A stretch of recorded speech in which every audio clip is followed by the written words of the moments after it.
ایک جلسہ انہوں نے رات کو کیا، ایک جلسہ وہ اب کریں گے، تو 24 آورز سے کم کے نوٹس میں اتنے بڑے بڑے جلسے کرنا یہ صرف گجرانوالہ والوں کا کام ہے. تو میں گجرانوالہ والے لوگوں کو سلام پیش کرتی ہوں، ان کا شکریہ ادا کرتی ہوں. دوسرا، میں یہ سمجھتی ہوں کہ جو لانگ مارچ ہم ابھی کر رہے ہیں، مہنگائی مارچ، اس کا نام اصل میں تو رد الفساد ہونا چاہیے یا رد الشیطان ہونا چاہیے، کیونکہ یہ ایک فساد پاکستان کا جو پچھلے 75 سالوں میں کبھی اس طرح کا فساد پاکستان نے نہیں دیکھا، اتنی شیطانیت پاکستان نے نہیں دیکھی. اور آج امر بالمعروف کا جلسہ ہو رہا ہے، تو میں یہ قوم کے سامنے یہ بات آج رکھنا چاہتی تھی. یہ میں ابھی جلسے میں بھی کہوں گی، لیکن آج میں یہ قوم کے سامنے بات رکھنا چاہتی تھی کہ آپ نے قومی وسائل استعمال کر کے، قوم کا پیسہ استعمال کر کے، ٹیکس پیئر کے خون پسینے کی کمائی اپنے جلسے کی نظر رکھ کر کے، آپ نے سرکاری ٹرینیں استعمال کر کے، سرکاری گاڑیاں استعمال کر کے، سرکاری وسائل استعمال کر کے، آپ کو کس نے حق دیا ہے کہ آپ اپنے سیاسی جلسے کریں؟ یہ آپ کا خاندانی مال تو نہیں ہے، یہ پاکستان کے عوام کا خون پسینے کی محنت کی کمائی ہے، جس کو آپ اس طرح اپنے جلسوں میں اڑا رہے ہیں. اور جتنے بھی، مجھے تو لگتا ہے کہ یہ جو آپ نے ٹائم گین کیا ہے، جو آپ نے ووٹنگ ڈیلے کرائی ہے، آپ یہی چاہتے تھے کہ ویسے تو آپ کو پتہ ہے کہ آپ کے جلسوں میں اب کوئی نہیں آئے گا. تو اسی طرح مجھے خود ڈی سیز اور کمشنرز نے بتایا کہ ہمیں 200 بسیں لانے کا ٹاسک دیا گیا تھا، تو بلکہ ایک نے تو یہ بھی کہا کہ 200 بسز تو میں نے پکڑ دھکڑ کر کے اکٹھی کر لی ہیں، تو اب اس میں بندے میں کیسے بھروں؟ تو یہ سرکاری وسائل کا جس طرح سے آپ نے بے دریغ استعمال کیا ہے، اس پہ آپ کو شرم آنی چاہیے. یہی پیسہ اگر آٹا پہ، چینی پہ، ڈیزل پہ، پیٹرول پہ لگتا، لوگوں کی ایجوکیشن، بچوں کی ایجوکیشن پہ لگتا، تعلیم پہ لگتا، صحت پہ لگتا، تو آج لوگوں کو کچھ ریلیف ملتا. آج لوگ 1 کلو گھی جو ہے وہ 500 روپے خریدنے پہ بیچارے مجبور نہ ہوتے. گھی کا ایک ڈبہ آج عوام جو ہے نا، عام عوام، وہ قسطوں پہ خریدنے پہ مجبور ہے. اس کی وجہ یہ ہے کہ دیکھیں، کچھ ویڈیوز چل رہی ہیں کہ مہنگائی ہے تو کیا ہوا، پیڈ ویڈیوز ہیں. میں یہ سمجھتی ہوں کہ جن کے پاس حلال کا کمایا ہوا پیسہ ہے، ان کو 500 روپے گھی کس طرح وہ لیتے ہیں یہ وہی جانتے ہیں. تو جن کے پاس دوسرے ذرائع سے پیسہ آتا ہے، حکومتی ذرائع سے پیسہ آتا ہے، دوسرا پیسہ آتا ہے، ان کو مہنگائی نہیں لگتی. تو پاکستان کے 22 کروڑ عوام میں سے 21 کروڑ عوام سے زیادہ ایسے ہیں جو اس غربت کی چکی میں پس رہے ہیں. تو یہ جو آپ نے قوم کا پیسہ، قوم کے وسائل، ٹیکس پیئر کا پیسہ آپ نے اپنے جلسوں پہ خرچ کیا، اس کا حساب آپ کو دینا پڑے گا، اور حساب لیا جائے گا انشاءاللہ تعالی. دوسرا، امر بالمعروف کی جب آپ بات کرتے ہیں کہ نیکی کا حکم دو، تو آپ کس نیکی کے لیے لوگوں کو بلا رہے ہیں؟ آپ نے آج پھر مذہب کارڈ کا استعمال کیا. مجھے اسلام آباد سے لوگوں کے کالز آ رہے ہیں کہ ہمارے اسٹریٹس میں، ہماری گلیوں میں، ہماری سڑکوں پہ گاڑیاں لاؤڈ سپیکرز لے کے پھر رہی ہیں، اور وہ کہہ رہی ہیں کہ اگر آپ کو رسول اللہ صلی اللہ علیہ وسلم سے محبت ہے تو عمران خان کے جلسے میں آئیں. یہ کیا طریقہ ہے بھائی؟ آپ نے آج امر بالمعروف کا نام دے دیا ہے جلسے کو. میں یہ پوچھنا چاہتی ہوں کہ امر بالمعروف آپ کی نظر میں کیا ہے؟ کیا لوگوں کے منہ سے روٹی چھین لینا امر بالمعروف ہے؟ ان کو جو چینی ان سے چھین لینا، ان سے آٹا چھین لینا، ان سے بجلی چھین لینا، ان سے گیس چھین لینا اب امر بالمعروف ہے؟ یا بدتمیزی اور بد تہذیبی کے نئے ریکارڈ قائم کرنا امر بالمعروف ہے؟ آپ مولانا فضل الرحمان صاحب کو بار بار ڈیزل کہہ کے بلاتے ہیں. میں آج پوری قوم کے سامنے یہ کہنا چاہتی ہوں کہ اگر پورے پاکستان کے 22 کروڑ عوام کے اندر کوئی ایک شخص ڈیزل کہلانے کا حقدار ہے، اس کا نام ہے عمران خان. کیونکہ اس کے دور میں جس طرح سے ڈیزل کی جتنی قیمتیں بڑھی ہیں، ڈیزل کا جو نام ہے وہ ہمیشہ کے لیے عمران خان سے منسوب ہونا چاہیے. اور پھر آپ کہتے ہیں کہ فلاں کو اردو نہیں آتی، فلاں 15 سال میں بلاول اردو نہیں سیکھ سکا. تو بلاول 15 سال میں اردو سیکھ سکا ہو یا نہ سیکھ سکا ہو، آپ 75 سال میں تمیز نہیں سیکھ سکے. آپ کو یہ نہیں پتا کہ کس کو کس طرح سے بلانا ہے. آپ سیاسی انتقام میں آپ اتنا بوکھلا گئے ہیں کہ آپ کو یہ بھی پتا نہیں ہے کہ آپ ٹی وی پہ کھڑے ہو کے کیا کہہ رہے ہیں. آپ لوگوں کو چوہا کہتے ہیں. میرے ماں باپ نے یا میرے خاندان نے مجھے لوگوں کو اس قسم کے القابات سے نوازنا نہیں سکھایا، لیکن اگر آپ نے اب بات کی ہے تو آپ کو سننی پڑے گی، جواب سننا پڑے گا۔ آپ لوگوں کو چوہا کہتے ہیں۔ 2018 میں سب سے بڑے چوہے آپ تھے جس نے ووٹ کی پرچی کو کترا، اور وہ RTS جو آپ نے بٹھایا لوگوں کو آج بھولا نہیں ہے، تبھی 3.5 سال میں آپ کا یہ حال ہوا ہے۔ اور اس کے بعد یہ روز جو آپ اسپیکر کے ذریعے پارلیمنٹ کے اندر جو ووٹنگ کو بار بار آگے کرتے ہیں اور ڈیلے کرتے ہیں، یہ بھی آپ آئین کو کتر رہے ہیں۔ یہ وہ والا چوہا ہے جو لوگوں کا آٹا کھا گیا، یہ وہ چوہا ہے عمران خان جو لوگوں کی چینی کھا گیا، یہ وہی چوہا ہے جو لوگوں کا سکون کھا گیا، اور یہ وہی چوہا ہے جو پاکستان کی ترقی کو کھا گیا۔ آج آپ جتنے بھی بہانے کر لیں، میں پہلے بھی یہ کہہ چکی ہوں، آپ کرپشن کارڈ استعمال کر لیں، اب آپ کرپشن کارڈ کی طرف آ جائیں، آپ لوگوں کو کرپٹ کہتے رہیں۔ تاریخ کے بدترین سکینڈل آپ کے اپنے، LNG سکینڈل آپ کو بھول گیا؟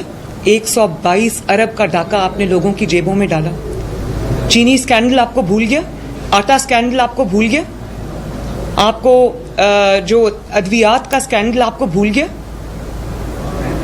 آج آپ کی وجہ سے لوگ دوائیاں لینے سے مجبور ہیں، سے محروم ہیں۔ لوگوں کو انسولن جو ہے وہ، یا پیناڈول کی گولی آپ دیکھیں کتنی مہنگی ہوگی، 600% دوائیوں میں اضافہ ہوا ہے، اور آپ کہتے ہیں کہ میں آلو پیاز کا ریٹ پتہ کرنے نہیں آیا۔ آپ کو خدا کا خوف بھی نہیں آتا، تو یہ کون سا امر بالمعروف ہے جس کی طرف آپ لوگوں کو بلا رہے ہیں؟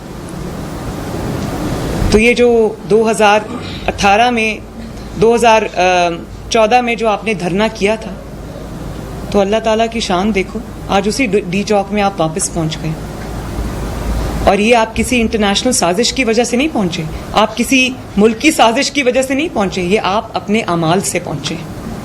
یہ آپ اس لیے وہاں پر آج پہنچے کیونکہ آپ کو لوگوں نے ہاتھ اٹھا اٹھا کے، جھولیاں اٹھا اٹھا کے بد دعائیں دی۔ مجھے آج بھی وہ دن یاد آتا ہے، امر بالمعروف کی آپ بات کرتے ہیں، نیکی کا حکم دو، تو مجھے آج بھی وہ دن یاد آتا ہے جب مری میں منو برف کے نیچے لوگ سیاح جو ہیں وہ دب گئے اور آوازیں دیتے رہے۔ بنی گالا سے مری کتنا دور ہے؟ 40 منٹس۔ آپ کو اتنی توفیق نہیں ہو، آپ شہباز شریف کو کہتے ہیں شوباز، اور اس کو کہتے ہیں وہ بوٹ پہن کے آ جاتا ہے۔ شہباز شریف آپ سے 1000 گنا اچھا ہے۔ آپ کا اور شہباز شریف کا کیا کمپیریزن ہے؟ وہ تو جب سیلاب آتے تھے اور لوگوں میں پانی جب اتنا گھٹنے تک پانی ہوتا تھا، وہ بوٹ پہن کے اترتے۔ اس کو خدمت کہتے ہیں، اس کو شوبازی نہیں کہتے۔ آپ کو اپنی ناک سے نیچے کچھ نظر نہیں آتا، اور آپ بات کرتے ہیں شہباز شریف کے اوپر۔ شہباز شریف کو آج بھی اگر لوگ یاد کرتے ہیں تو اس کی خدمت کی وجہ سے یاد کرتے ہیں۔ اور یا امر بالمعروف آپ کا یہ ہے کہ جب کوئٹہ کے اندر ہزارہ برادری اپنی لاشیں آگے رکھ کے بیٹھی ہوئی تھی اور آپ کو پکار رہی تھی، بلاول گیا وہاں پر، میں گئی، یہ کوئی احسان نہیں ہے، وہ ہمارے بہن بھائی ہیں جن کے پاس ہم گئے۔ جب میں وہاں پر گئی تو میں نے دیکھا کہ لوگ اپنی لاشیں آگے رکھ کے بیٹھے ہوئے تھے، اور کچھ 2 بچیاں ایسی تھی جن کے گھر کے اندر کوئی دفنانے والا مرد نہیں تھا، وہ اپنی لاشیں آگے رکھ کے بیٹھی، تو انہوں نے صرف یہ کہا کہ عمران خان چاہے جعلی وزیر اعظم ہو، وہ آ جائے ہمارے پاس۔ یہ وہاں نہیں گئے، ان کو کہا کہ میں بلیک میل نہیں ہوں گا۔ تو کیسے وہ لفظ آج آپ کے آگے آئیں؟ اب آپ 2 سیٹوں کے والوں کے پاس جا رہے ہیں جن سے ہاتھ ملانا بھی آپ کو گناہ لگتا تھا، ان کے در پہ ماتھا ٹیک رہے ہیں، اور اپنے لوگوں کو کبھی بھیک مانگتے ہیں کہ واپس آ جاؤ، کبھی دھمکی دیتے ہیں واپس آ جاؤ، اور کبھی کہتے ہیں کہ وہ لوٹے ہیں۔ بھئی یہ وہی لوٹے ہیں جن سے آپ پچھلے 3-4 سال میں وضو کرتے رہے، آج آپ ان کو لوٹے کیسے کہہ رہے ہیں؟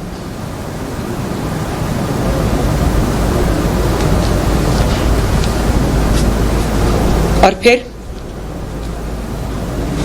آپ کسی سازش کا شکار نہیں ہوئے، سب سے پہلے آپ کی اپنی پارٹی نے آپ کے اوپر عدم اعتماد کر دیا۔ آپ کہتے ہیں کہ یہ کوئی امریکی سازش ہے، ایبسلیوٹلی ناٹ۔ آپ کو جھوٹ بولتے ہوئے تھوڑا سا تو خیال آنا چاہیے۔ کیا امریکہ نے آ کے آپ کے 2 درجن ممبرز کو کہا تھا کہ عمران خان کو چھوڑ دو؟ ظاہر ہے وہ سیاسی لوگ ہیں، MNAs ہیں، MPAs ہیں، ان کو نظر آتا ہے کہ انہوں نے اپنے حلقوں میں جانا ہے، الیکشنز آنے والے ہیں، انہوں نے اپنے حلقوں میں جا کے ووٹ مانگنا ہے۔ آپ کی کارکردگی کے ساتھ، آپ کی نالائکی اور نااہلی کی جو انبار لگے ہوئے، ان کے ساتھ کوئی بھی ذی شعور پولیٹیکل بندہ جو ہے وہ حلقوں میں نہیں جا سکتا ووٹ مانگنے کے لیے۔ تو انہوں نے اگر وہ بوجھ اپنے سر سے اتار پھینکا ہے تو آپ اس کو انٹرنیشنل سازش کا نام دے رہے ہیں. ابھی کل کی بات لگتی ہے کہ جب ٹرمپ صاحب تھے تو آپ ٹرمپ سے میٹنگ کے بعد جب آپ واپس آئے تو آپ نے جھومتے جھومتے کہا کہ مجھے ایسے لگتا ہے کہ آج میں ورلڈ کپ جیت کے آیا ہوں. تو کہاں ہے وہ ورلڈ کپ آپ کا؟ تب امریکہ آپ کے خلاف سازش نہیں کر رہا تھا. اور پھر جب آپ پریزیڈنٹ بائیڈن کے فون کا انتظار کرتے رہے تو تب امریکہ آپ کے خلاف سازش نہیں کر رہا تھا. جب فون نہیں آیا تو آپ کو یاد آ گیا کہ آپ کے خلاف کوئی سازش ہوئی ہے. آپ کے اپنے ممبرز آپ کو چھوڑ گئے. سب سے بڑا عدم اعتماد آپ کے اوپر سے آپ کی اپنی پارٹی نے کیا, آپ کے پارلیمنٹیرینز نے کیا, آپ کے ایم این ایز نے کیا, آپ کے ایم پی ایز نے کیا. اور صرف ان لوگ وہ جہاں سے آپ کی پارٹی آئی تھی راتوں رات وہیں واپس چلی گئی. جیسے بنی تھی ویسے ہی ٹوٹ گئی. اور یہ کوئی ایم این ایز اور ایم پی ایز جو کہ ان نون لوگ ہیں, صرف انہوں نے نہیں کیا. آپ کے وہ ساتھی جو آپ کا کچن چلاتے رہے, جو آپ کے خرچے اٹھاتے رہے, جو آپ کے ناز اٹھاتے رہے, آپ کے لیے جہاز بھر بھر کے لوگوں کو, ایم این ایز کو, ایم پی ایز کو لے کر آئے تاکہ وہ آپ کی حکومت میں شامل ہو سکیں, انہوں نے آپ کے خلاف عدم اعتماد کیے. تو وہ امریکی سازش ہے. اور پھر نہ صرف پارلیمنٹ میں آپ کے اوپر عدم اعتماد ہوا بلکہ 16 میں سے 15 ضمنی الیکشنز آپ حکومت میں رہتے ہوئے ہارے. عوامی عدم اعتماد بھی آپ کے اوپر ہو گیا. تو نہ عوام چاہتی آپ رہیں, نہ آپ کی پارٹی چاہتی آپ رہیں, نہ پارلیمنٹ چاہتی آپ رہیں. تو آپ کیوں اقتدار سے چپکے ہوئے؟ اور پھر آپ لوگوں کو کہتے ہیں میرے پاس بڑا ٹرمپ کارڈ ہے. کیا ٹرمپ کارڈ ہے بھائی آپ کے پاس؟ آج عوام دیکھ لے گی کیا ٹرمپ کارڈ ہے. آپ کے پاس ایک ہی کارڈ ہے کہ نہ صرف یہ کہ آپ استعفیٰ دیں اور گھر جائیں بلکہ ہمیشہ کے لیے سیاست سے کنارہ کشی اختیار کریں, کیونکہ آپ کا فیوچر اب پاکستان کی پالیٹکس میں نہیں ہے انشاءاللہ تعالی. اور پھر لوگوں کو یہ کہا جاتا ہے کہ مطلب وہ بھاشن سن کے قوم کے کان پک گئے پچھلے 5-6 سال کہ طاقتور کے لیے دوسرا قانون ہے, کمزور کے لیے دوسرا قانون ہے. تو میں یہ پوچھنا چاہتی ہوں کہ ای سی پی آپ کو کہہ کے تھک گیا, آپ کو نوٹس دے کے تھک گیا.